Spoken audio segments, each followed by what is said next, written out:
This morning, we're continuing our extensive and exclusive reports of the Atlanta child murders, where 29 children and young adults were murdered in Atlanta between 1979 to 1981. 11 Alive's Naima Abdullahi brings us a chilling recollection of a man who says he escaped Wayne Williams when he was just 7 years old. Isaac Rogers says he's finally sharing what happened to him nearly 40 years ago. Around the same time, his brother went missing. His brother was a victim during the Atlanta child murders, and he says he almost became one.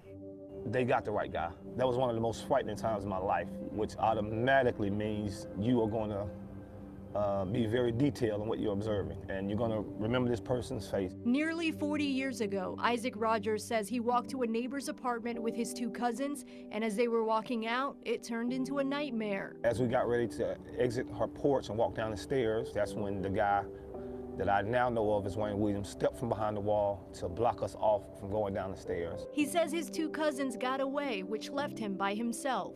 The only thing I could do was to turn back around, which is what I did. I went back and I started to beat on Ms. Willie Mae's door to get her to open the door.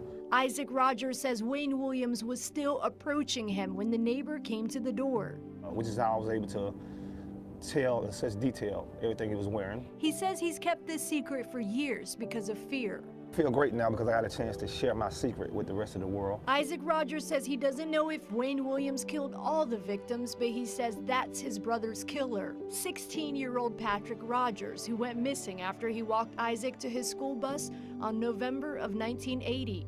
Yeah, it's such a shame that he was robbed of his potential. Investigators say evidence connected Williams to the Atlanta child murders, but he was sentenced to life in prison for killing two adults. Williams wrote a letter this week proclaiming his innocence once again after the city recently announced it was re-examining evidence in the cases to bring families some closure. Isaac Rogers says he doesn't buy Williams' story. Well, it's almost 40 years and he's still the same conniving, manipulative person that he's always been.